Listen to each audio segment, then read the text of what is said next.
옛날 고아의 심성이 고운 오씨 총각이 살았다.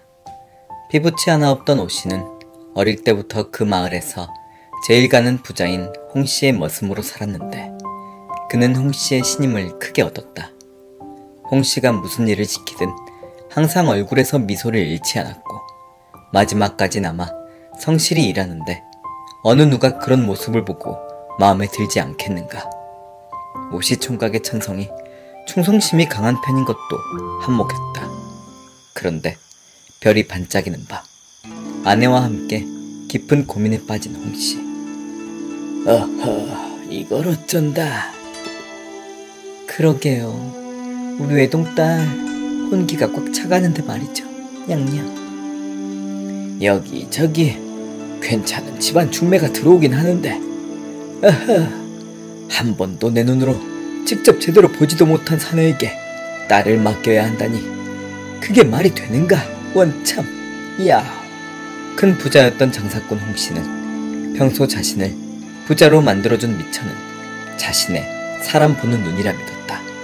알뜰하게 살림을 꾸려가는 현모양처의 아내를 고른 것도, 상단을 꾸리는 데 필요한 성실하고도 귀한 일꾼들을 고른 것도 모두 자신의 눈으로 직접 보고 고른 것 아닌가.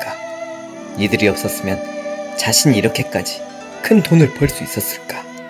못 벌었지. 절대 아니지.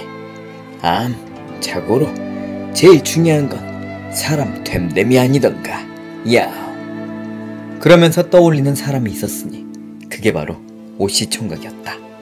홍씨는 아내와 상의 끝에 결론을 내렸다. 우리 생전 처음 보는 사내놈에게 소중한 외동딸을 주느니 어릴 때부터 데려다 길렀던 저 심성 곱고 성실한 오씨를 사이 삼으면 어떻겠소? 당신의 눈이 그렇다니 따라야지요, 냥냥. 이건 정말 파격적인 제안이었다. 머슴이었던 오씨에겐 엄청난 행운이 아닐 수 없었다. 그렇게 해서 오씨 총각과 홍씨 딸은 부부의 연을 맺고 약간의 살림을 나누어 받아 함께 살게 되었다. 그 후 당연히 오씨는 자신을 신임해준 장인을 위해 이전보다 더욱더 열심히 일했고 최선을 다했다. 보통 이렇게 열심히 노력하고 살아가면 거기에 따르는 보상이 훌륭한 게 당연하지 않겠는가. 그런데 희한했다. 이상하게도 오씨가 하는 일마다 되는 것이 없고 노력하면 노력할수록 일이 꼬여가는 것이었다. 부부 사이도 마찬가지였다.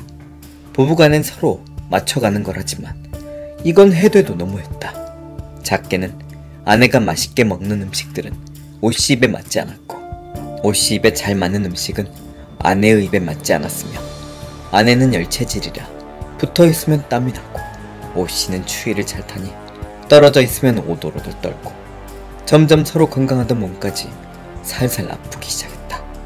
아프니 약 사 먹느라 돈이 들어 멀쩡하던 지붕이 갑자기 헐거워져 돈이 들어 점점 돈을 지출할 일이 자주 발생하는 것이었다. 그러다 보니 분명 열심히 살고 있는데도 지출이 수입을 넘어가기 시작하더니 재산은 점점 줄어가고 말았다. 그럼에도 불구하고 홍씨는 어릴 때부터 키워온 오씨의 사람됨을 알고도 남기에 믿고 돈을 더 대주었다. 하지만 현실은 자꾸만 돈 쓸 일이 또 생겨 금세 바닥나고 마는 것이었다. 돈 없으면 부부 사이에 문제가 더 커지는 법. 그렇게 사이좋던 부부가 금이 가기 시작하더니 오해를 풀려하면 풀려할수록 오히려 오해는 깊어져가니 결국 부부 사이가 박살이 났다. 이리도 나랑 안 맞단 말인가. 그리고 무엇보다 둘 사이의 자식이 아무리 노력해도 생기지가 않으니 정말 큰일이고 큰일이었다. 결국 오씨는 스트레스가 극에 달했고 아내의 핀잔 속에 의기소침해지며 우울증에 빠져버렸다.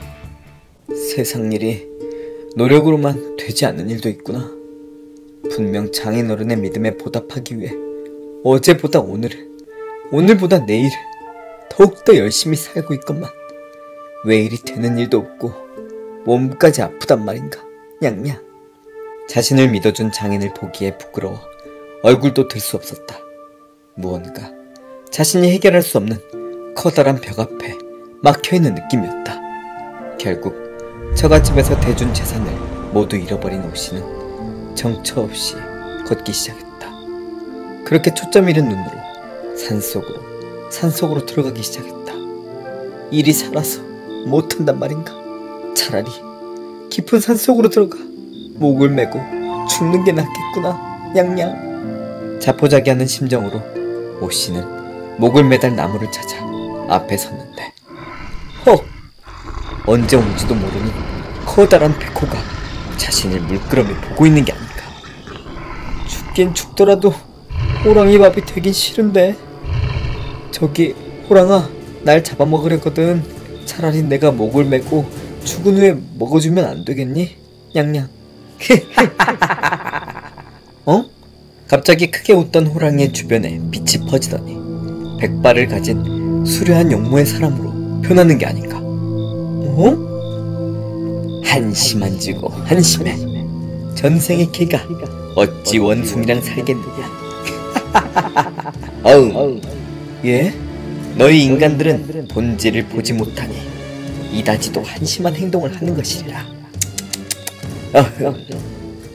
도사님? 아니 신령님? 아니 신선님? 도대체 누신지요?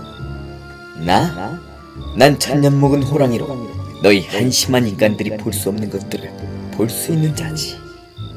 네 녀석의 삶이 왜 그렇게 되었는지 알고 싶으냐? 예, 꼭 알고 싶습니다. 알게 해주십시오. 그러자 그가 자신의 눈썹을 하나 뽑더니 오씨의 눈썹에 붙이는 것이었다. 그러더니 그 눈썹이 뽑히지도 않고 마치 본래 오씨 눈썹처럼 붙어있게 되었다. 자, 이제 이 새 속에 속해있는 눈은 가리고 내가 너에게 준 이 범의 눈썹을 가진 눈으로 세상을 다시 한번 보거라. 그러곤 쓱 사라졌다. 몸에서 힘이 쭉 빠진 오씨. 방금까지 죽고자 했는데 막상 호랑이가 살려주니 마음이 놓이는 게 우습구나. 우스워. 냥냥. 어쨌든 오씨는 믿져야 본전으로 가슴속에 강한 의심과 기대감을 함께 안고 사람들이 지나다니는 길목으로 내려와 섰다. 그리고 한쪽 눈을 가린 채 거리의 사람들을 보는데 세상에 이럴 수가. 분명 아까까지 평범해 보이던 사람들이 가지각색의 동물들로 보이는 게 아닌가. 저기 알콩달콩하며 걷고 있는 남녀는 한 쌍의 참새였고 저쪽 다툼이 끊이지 않는 남녀는 매와 닭이었으며 고기를 파는 박씨는 늑대로 보이는 것이었다. 기괴한 광경에 놀라 자빠질 뻔한 오씨. 그리곤 얼른 개울가로 달려가서 물 위에 비친 자신의 모습도 바라보는데 자신은 영락없는 개의 모습이었다. 오씨는 그 길로 곧바로 집으로 돌아와 아내를 범의 눈썹이 달린 눈으로 바라보는데 아내는 영락없는 원숭이로 보이는 게 아닌가. 한심한 지고 한심해. 전생의 개가 어찌 원숭이랑 살겠느냐. 그런 것이었구나. 냥냥. 개와 원숭이는 견원지간이란 말도 있지 않던가. 자신은 개이고 아내는 원숭이인데 어찌 서로가 맞겠는가. 그제서야 그동안의 답답한 마음이 풀리고 오히려 생각이 맑아지는 오씨였다. 그리곤 한 가지 말도 안 되는 생각이 스치는데 이 생각은 자신을 위하기보다 자신을 믿고 끝까지 기회를 주었던 홍씨 장인을 위해서, 그의 딸인 자신의 아내를 위해서였다. 오씨는 여기저기 다니며 함께 거니는 부부들을 주로 살펴보기 시작했다. 아니야, 이 부부도 아니야. 그렇게 한참을 보내다 맞은편에 보따리 장사꾼이 아내와 함께 걸어오는 것이 보였다. 오씨는 한쪽 눈을 감고 그 부부를 바라보는데 남편은 원숭이에 아내는 개의 모습이었다. 찾았다, 냥냥. 오씨는 용기를 내어 그 부부에게 다가갔다. 이보시오, 뭐 하나 여쭤봐도 되겠소? 뭐 그러시오. 제가 미친 사람 같겠지만 혹시 두 분 부부 생활이 엉망이지 않습니까? 그러자 오씨 말이 끝나기도 무섭게 아니, 그걸 어찌하셨어? 티가 좀 많이 나오? 그게 아니라 제가 관상을 좀 볼 줄 알아서 그럽니다, 냥냥. 암튼 말도 마시오. 내 여태 장사하면서 성실하고 부지런히 살았다고 자부하지만 이 여자를 만나고 나서부터 무슨 귀신이 쓰였는지 되는 일이 하나 없고 지금껏 자식도 하나 없소. 냥냥. 그건 저도 마찬가지라오. 나도 할 말 많소. 야옹. 아유 이놈의 옆엔 내가 정말. 뭐요? 한 대 치겠소. 이보시오 이보시오. 잠시만. 그러곤 자신의 집으로 데려와 그간의 고충을 서로 이야기를 나누는데 장사꾼이 자신의 속을 이야기할 땐 오씨의 아내가 맞아 박수를 쳤고 오씨가 자신의 속을 이야기할 땐 장사꾼의 아내가 맞아 하며 박수를 치는데 다 같이 밤이 새고 다음 날이 될 때까지 이야기를 나누게 되었다. 그러다가 불쑥 오씨가 두 눈을 딱 감으며 말을 꺼냈다. 정말 말도 안 되는 이야기인 것 알지만 아무래도 우리 부부와 당신 부부는 인연이 엇갈린 게 틀림없어. 우리 한번 짝을 바꾸어 살아보면 어떻겠습니까? 냥냥. 그동안 서로의 삶 속에서 치이고 데이며 이골이 나서였을까? 밤새 충분히 대화를 나누며 직접 깨달아서였을까? 이 말도 안 되는 제안에 장사꾼과 양쪽 아내들은 역성을 내지도 않고 그리하기로 찬성을 하였다. 이보기 임자, 나와 맞춰 사느라 고생 많았소. 날 믿어준 장인 어른을 위해서라도 부디 남은 여생 행복하게 잘 사시길 바라겠소. 내가 마지막으로 해줄 수 있는 건 이것뿐이요. 냥냥. 서방님도 행복하십시오. 야옹. 홍씨는 딸을 통해 사위 말을 전해 듣고 그 착한 녀석이 오죽했으면 그랬을꼬. 알겠다. 그리하자. 하며 장사꾼을 새 사위로 받았는데 세상에 그때부터 일이 술술 풀려 상단은 더욱더 커져 많은 돈을 벌게 되었고 새 사위와 딸 사이에 자식까지 한 번에 생기니 순식간에 가정에 평화가 찾아왔다. 그렇게 새 아내와 길 떠난 오씨는 신기하게도 그때부터 일이 술술 풀리기 시작해 큰 부자가 되었고 금세 자식도 생기게 되었다. 또한 후에 오씨는 호랑이 눈썹의 눈으로 아주 유명한 중매쟁이가 되었는데 남녀 사이의 사조를 풀어 상성을 더 살피는 일명 궁합을 만들어 널리 알렸다. 그때부터 호랑이의 눈썹이 없는 평범한 다른 사람들도 결혼 전에 꼭 궁합부터 보기 시작했다고 한다. 그게 오늘날까지 전해지는 궁합의 시초라 한다나 어쩐다나. 행여 이 이야기를 듣고 부부 사이를 쉽게 포기하지 않길 바란다.